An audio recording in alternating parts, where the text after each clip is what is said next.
Olha o jeito que nós vamos começar hoje, da batida. Dragão! Fala galera, me apresentar com a música. Professor Victor, tamo na área.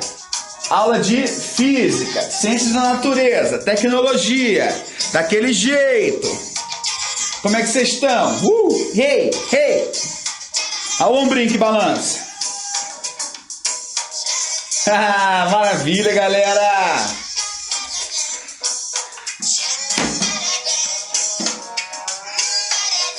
E o tempo não pode parar, vambora!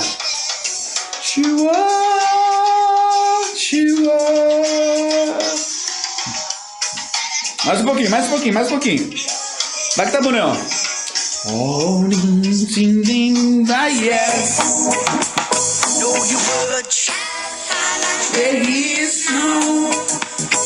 Beleza, galera, tá bom. No final a gente curte mais um pouco, beleza? Como é que vocês estão? Forte? Só na massa? Oh, maravilha, hein, galera? Estamos aí dando sequência às nossas aulas aí de física para que você chegue lá no final do ano e arrebente na prova do Enem. Vamos começar? Vamos começar. Impulso. Ei, o pulso ainda pulsa, já diria o Titãs. E quantidade de movimento. Vamos que vamos, vamos que vamos, vamos que vamos. Essa quantidade de movimento pode se chamar também de momento linear, beleza, galera? Vamos lá então, começando com o tal do impulso. Impulso, galera, aqui a gente vai ter um slide, vocês vão ver que vai ter um cérebro, tá? E nós vamos deduzir a fórmula do impulso. Hoje é a primeira aula que nós temos uma dedução de fórmula. Matemática na veia, né? Lembrando que física é matemática com historinha. Para quem ainda não me conhece, sou o professor Victor e nós vamos que vamos no flow. Vambora? Então vambora. Impulso. Quando uma força age sobre um corpo num determinado intervalo de tempo, uma força agindo num corpo, fazendo mover-se, dizendo que esse corpo ficou sob a ação de um impulso. Definimos o impulso da força no intervalo de tempo como sendo uma grandeza vetorial. Então vamos lembrar lá, impulso, grandeza vetorial. Tá certo? Por quê? Porque nós temos aí força na fórmula do impulso. Força é uma grandeza vetorial, impulso, por sua vez, também é uma grandeza vetorial. Beleza? Nós temos aí, pessoal, a intensidade. Como você calcula o impulso? Você vai pegar a força e vai multiplicar pelo tempo. Beleza? Qual que é a unidade disso? É a unidade da própria fórmula. Qual é a unidade de força? Newton. Qual é a unidade de tempo? Segundo. Qual a unidade de impulso? Newton vezes segundo. Muita gente, mas alunos meus, né, até o João às vezes se confunde, fala Newton por segundo. Tá? Newton por segundo não é a mesma coisa que Newton vezes segundo, certo? Então cuidado aí, não é por, é vezes, é o produto de força por tempo, tá legal? Qual é a direção do impulso? A direção do impulso é a mesma da força aplicada sobre o corpo. Qual é o sentido? Mesma da força. Então, vamos supor que a força é horizontal, o impulso vai ser horizontal. Força é para a direita, o impulso será para a direita. Beleza, galera? Então, como o impulso é uma grandeza vetorial, logo eu preciso determinar direção, sentido e intensidade. Qual é a direção? Mesma da força. Qual é o sentido? Mesma da força. Qual é a intensidade? Força vezes o tempo. Então, se você ficar durante um tempo aplicando uma força, você vai ocasionar um impulso sobre o corpo. A minha garrafinha verde cultive, né? Fazendo aqui o merchan da nossa empresa, nossa querida empresa. Beleza, galera. Eu vou dar aqui um exemplo bem tranquilo. Ó, airbag. Para que serve o airbag? Concorda que o airbag ele faz com que o tempo de contato seja maior. Se você olhar para o mesmo impulso, se o tempo é maior, a força ela é menor. Então o que o airbag faz? Ele aumenta o tempo desse impulso. Você fica mais tempo recebendo essa forcinha lá, fazendo com que a força diminua, né? O tempo aumenta, a força diminui, beleza? Essa equação que nós falamos aqui, galera, é para o caso da força constante, né? Tá aqui, ó, força constante. Se a força for variável, você precisa determinar o impulso também, né? Vai que a força varie conforme o tempo. você pega uma área. A gente já viu isso antes. O trabalho de uma força variável, né? Para quem não lembra, se você tem lá força por deslocamento e essa força varia, essa área é o trabalho, que a gente chamou de W, de work, né? Se você tem uma força variável e essa força é aplicada em determinado tempo, né? Nesse intervalo de tempo aqui, que a gente chama de T2 menos T1, certo? Se você pegar esse intervalo de tempo e calcular essa área e essa figura geométrica aqui, como chama? Como chama? Dou-lhe uma, dou-lhe duas, é um trapézio, tá bom, galera? Lembrar que a área do trapézio é base menor mais base maior, vezes altura, divididos por 2. Isso aí, estão ligados. Então, vezes altura sobre 2, beleza? Tá aí a área do nosso trapézio. Então, se a força for constante, força vezes intervalo de tempo. Se a força for variável, você precisa ter uma área, beleza? Se não tiver a área e a força for variável, você precisa construir um gráfico. Falo da sede. Opa, vamos pegar essa informação, né? Em todo gráfico, força em função do tempo, ou força vezes tempo, a intensidade do impulso é fornecida pela área compreendida entre a reta representativa e o eixo do tempo no intervalo pedido. Reta representativa e eixo do tempo. Então tá aí essa área determinada pela reta e pelo eixo do tempo, tá certo? Lembrar que não existe tempo negativo. Vou voltar nesse slide novamente. Então você não poderia ter, por exemplo, alguma coisa saindo daqui, ó. Você poderia ter força negativa, sem problema. Agora, tempo negativo não, tá? Força que causaria um retardo, né? Por exemplo, você atira numa parede, essa parede vai fazer com que essa bala perca velocidade. Então é uma força negativa. Vamos apagar tudo e vamos para o próximo slide. Deixa eu só colocar aqui para eu não me perder. Maravilha. Então, olha só. Impulso, força vezes tempo. Vamos para a quantidade de movimento linear, tá ligado? Momentum. Grandeza física associada a um corpo quando o mesmo colide com outro corpo, transferindo seu movimento parcialmente ou integralmente. Aqui, galera, nós vamos ver depois os tipos de colisão. Colisão perfeitamente elástica, colisão parcialmente elástica e colisão inelástica. Para cada tipo de colisão vai acontecer um efeito, tá certo? Por isso que ele fala aqui que é parcial ou integral. Depende do tipo da colisão que nós vamos ver. Então, quantidade de movimento, massa vezes velocidade. Novamente, grandeza vetorial, tá certo? E olha só, unidade no sistema internacional aqui é igual ao impulso. O impulso não tem uma unidade específica para ele. O impulso a unidade do impulso são as unidades que compõem o impulso. A unidade da quantidade de movimento são as unidades que compõem a quantidade de movimento. Certo? Então, massa vezes velocidade, tá certo? Agora, nós temos que juntar o impulso com a quantidade de movimento, que a gente chama do teorema do impulso. Outro teorema que a gente viu o teorema da energia cinética, que quando a gente juntou energia cinética com trabalho, aqui a gente vai usar o teorema do impulso para usar impulso com a quantidade de movimento.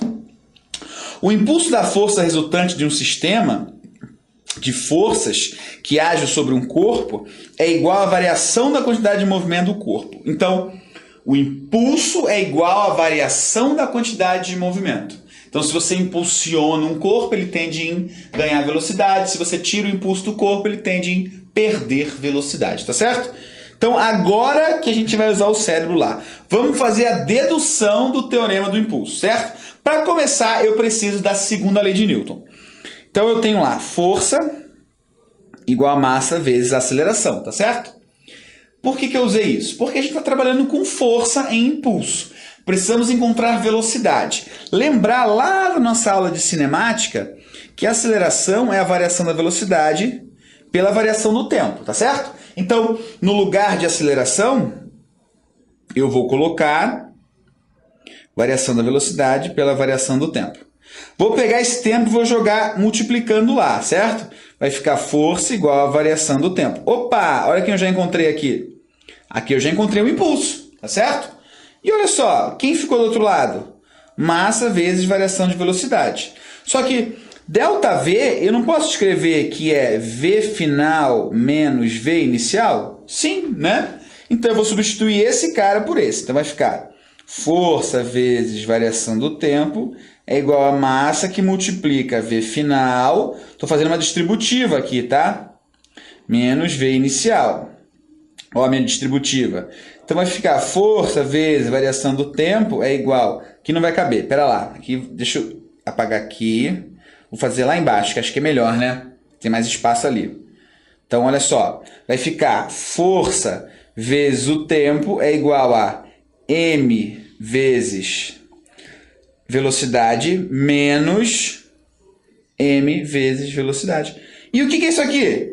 Isso aqui é quantidade de movimento final, quantidade de movimento inicial. Então, tá lá. Impulso é a variação da quantidade de movimento. Deduzimos isso usando uma equação. Primeiro, né? Equação da segunda lei de Newton. Depois, equação de aceleração. Tá certo?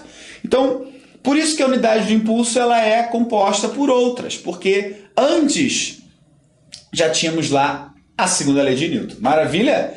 Ficou clara essa dedução? Então, o que eu fiz aqui? Peguei a segunda lei de Newton. No lugar da aceleração, substituí pela fórmula da aceleração, variação da velocidade pelo tempo. Aí, voltei na segunda lei de Newton e no lugar do A, coloquei isso aqui. Ficou assim, beleza? Passei esse tempo multiplicando. Fazendo isso, eu já encontrei o impulso. Troquei essa variação de velocidade por VF menos VI. No lugar de variação, coloquei VFI, fiz a multiplicação lá distributiva e pronto, galera. Tá aí o teorema do impulso deduzido. Maravilha? Tá certo? Agora vamos lá. Vamos lá. A gente precisa aplicar isso em exercício, tá certo? Então, vamos discutir aqui a conservação da quantidade de movimento. Sistemas isolados de força externa. Então, pessoal, toda vez que nós dissermos que a quantidade de movimento irá se conservar, isso é importante, tá? Você tem que considerar que as forças externas sejam nulas. Sobre ele não atua força externa. Então, para que a quantidade de movimento se conserve, ao colidir, ao bater no objeto em repouso, ao bater no objeto em movimento, eu preciso dizer que a conservação desse movimento se dá a partir da anulação das forças externas. Não posso ter força externa. Então, um exemplo.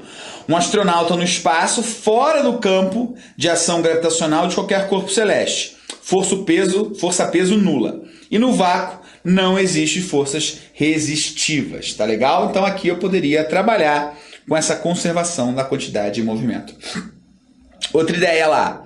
Sobre ele agem forças externas, mas a intensidade da força resultante, a soma vetorial de todas as forças externas que agem sobre ele é nula. Então, como assim, professor? Você acabou de dizer que não pode ter. Não tendo força externa, eu posso dizer que a conservação do movimento acontece. E caso essas forças externas se anulem, né? Se a resultante das forças externas... Somente o pessoal está coçando meu nariz aqui. Ai, coceira! Pronto, acho que foi. Foi? Acho que foi. Sobre ele agem forças externas, mas a intensidade da força é nula. A intensidade da resultante é nula. Então pode ter força externa? Pode. Desde que a força externa 1 com a força externa 2 se anule. Se tiver só uma força externa, não tem como conservar o movimento, porque ela não vai ter com quem se anular. Então, para haver conservação, tendo força externa, ela precisa que a resultante delas, várias forças aí, seja nula. Aqui o patinador. Um corpo se deslocando sem atrito sobre uma superfície plana horizontal e em movimento retilíneo e uniforme. Então, equilíbrio dinâmico com a força resultante nula. E nesse caso, não existem forças horizontais, MRU, e as verticais e peso. Então, não existe força horizontal, porque ele está em MRU, e na vertical, peso normal se anula. Então, o patinador, nessas condições aqui, eu posso considerar que houve conservação na quantidade de movimento. Beleza?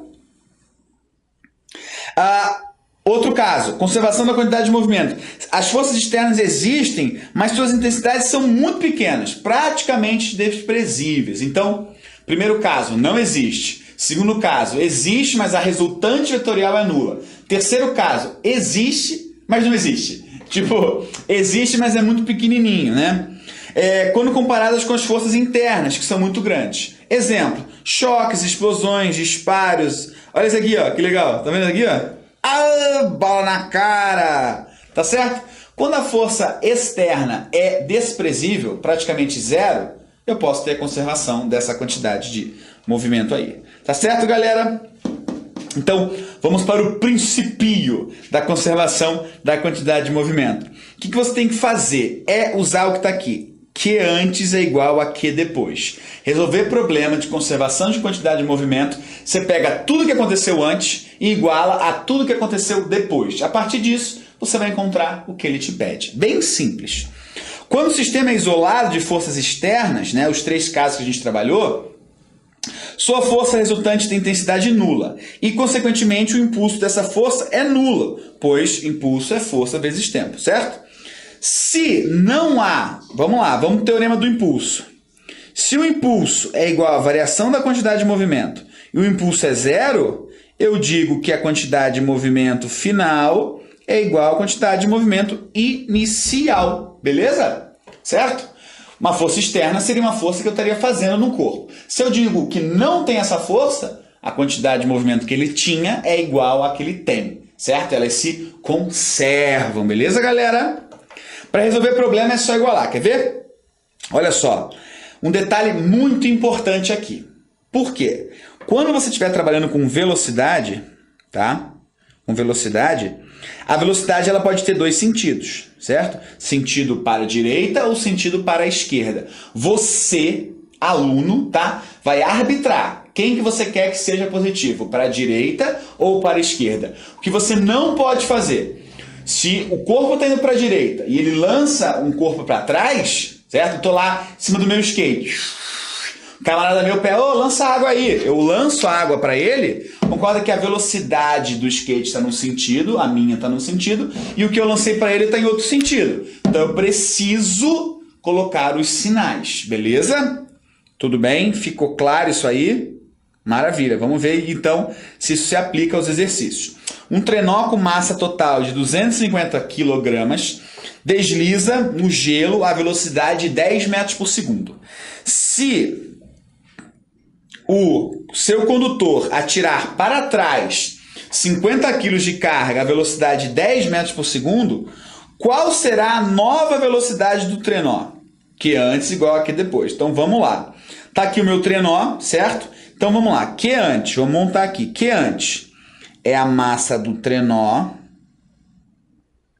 vezes a velocidade. Detalhe aqui, galera. Antes, o trenó tinha 50 quilos. Então, quando eu fizer essa massa aqui, eu preciso considerar também esses 50 quilos que estavam lá. Tudo bem?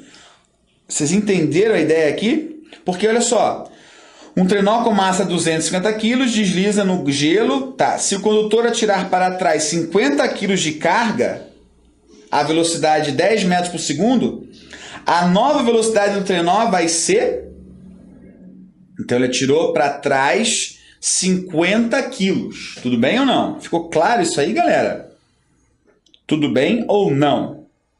Posso continuar? Então vamos nessa. Então eu tenho lá 50 para trás. Então quanto de massa eu tenho inicialmente aí? Tenho essa daqui mais essa aqui, certo? Então eu tenho 300 vezes 10. Vou fazer mais para cá que não vai caber. Opa, deixa eu colocar aqui, clicar aqui. Vamos embora. Então Q antes. Q antes é igual a massa total vezes a velocidade, que é 10, certo? O Q depois, tudo bem? Opa, ainda não. O Q depois vai ser o seguinte, depois o trenó vai para frente e o corpo vai para trás. Então eu tenho a massa do trenó vezes uma velocidade que eu não sei, mais a massa do objeto vezes menos 10, certo? Por que menos 10? porque o sentido da velocidade é diferente do sentido inicial. Agora eu vou igualar isso aqui. 3.000 é igual a 250V menos 500, certo? Tudo bem? Joga esse cara para cá. 3.500 é igual a 250V, certo? Aqui tem um detalhe, galera. A massa do trenó tá certinho. Então vamos dividir. Velocidade igual. Dividindo de cabeça.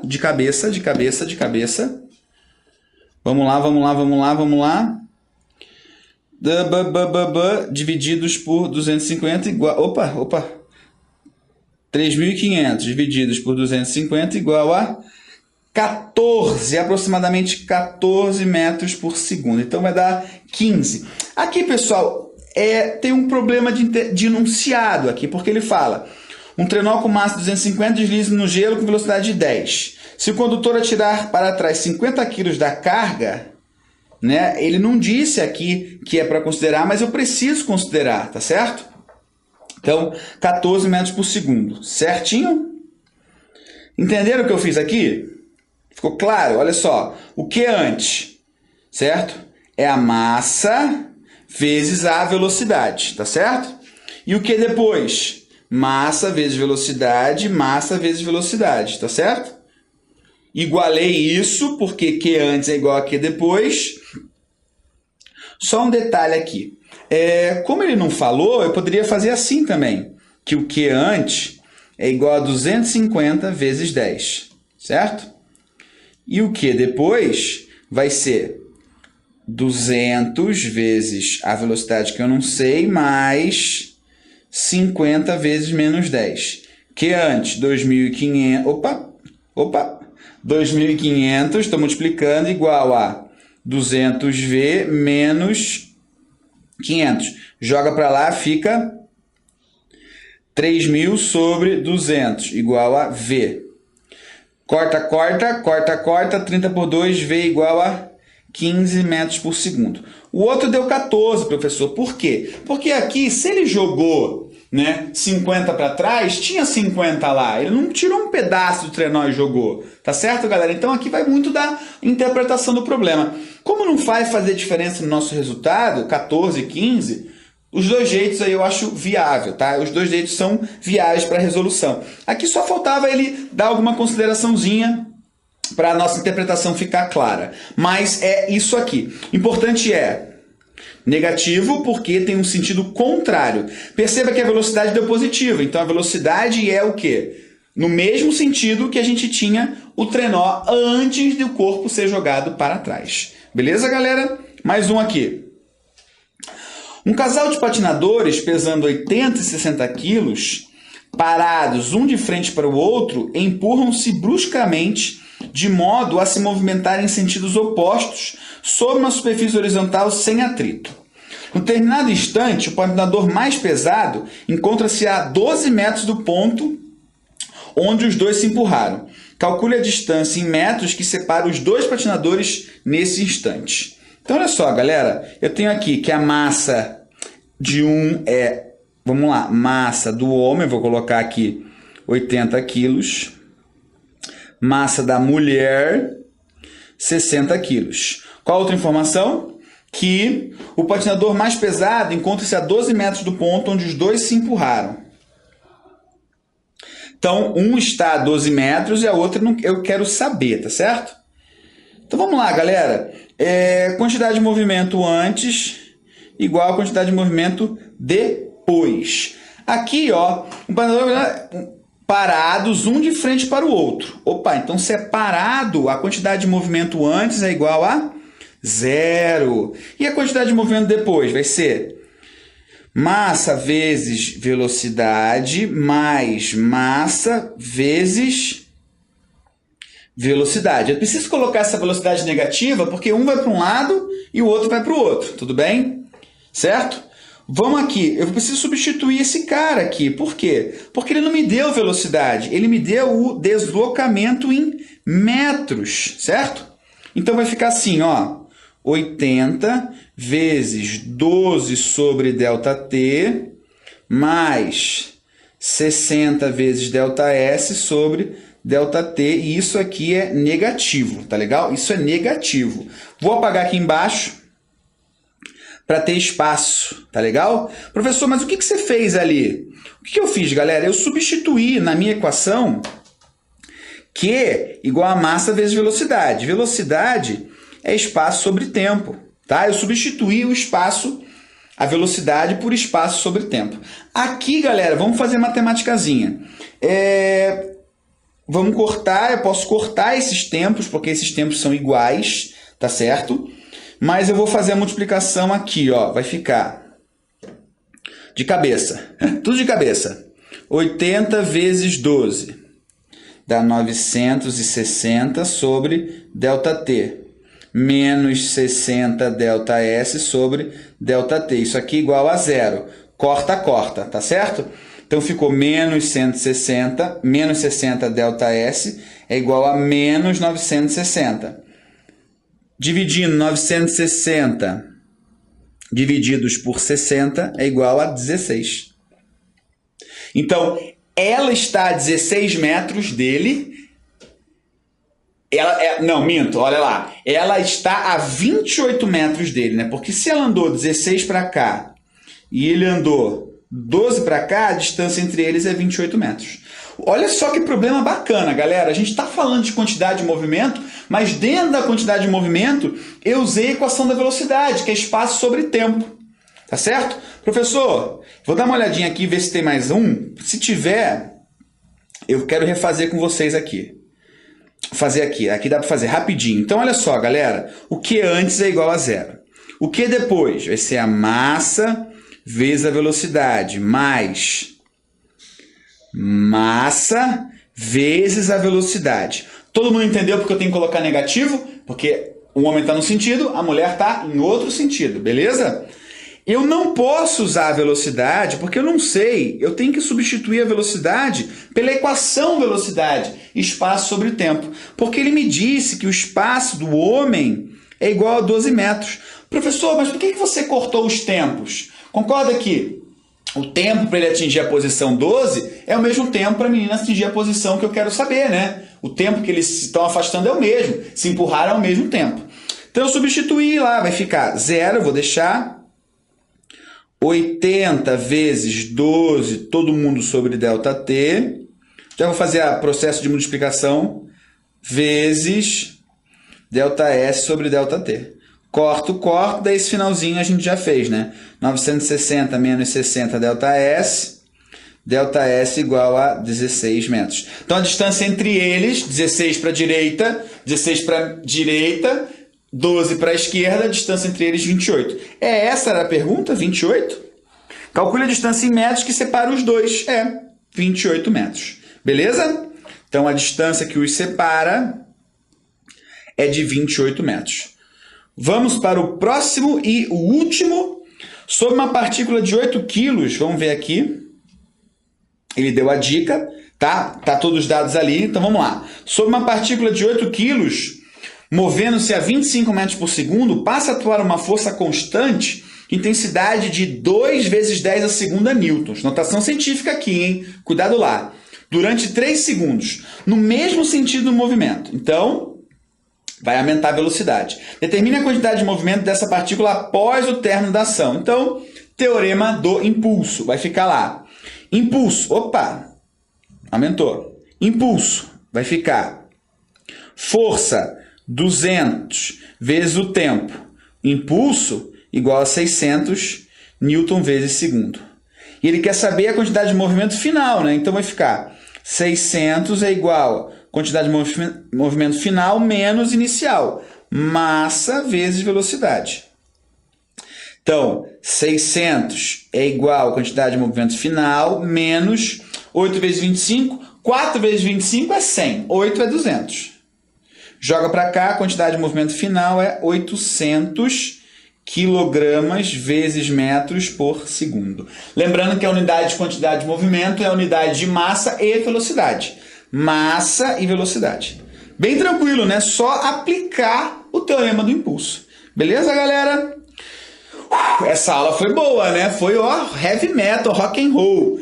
Espero que você tenha gostado aí de mais uma aulinha, certo? Que foi bala essa nossa aula, aprendendo quantidade de movimento, impulso e sonzeira. Porque não pode faltar, porque aqui é contigo.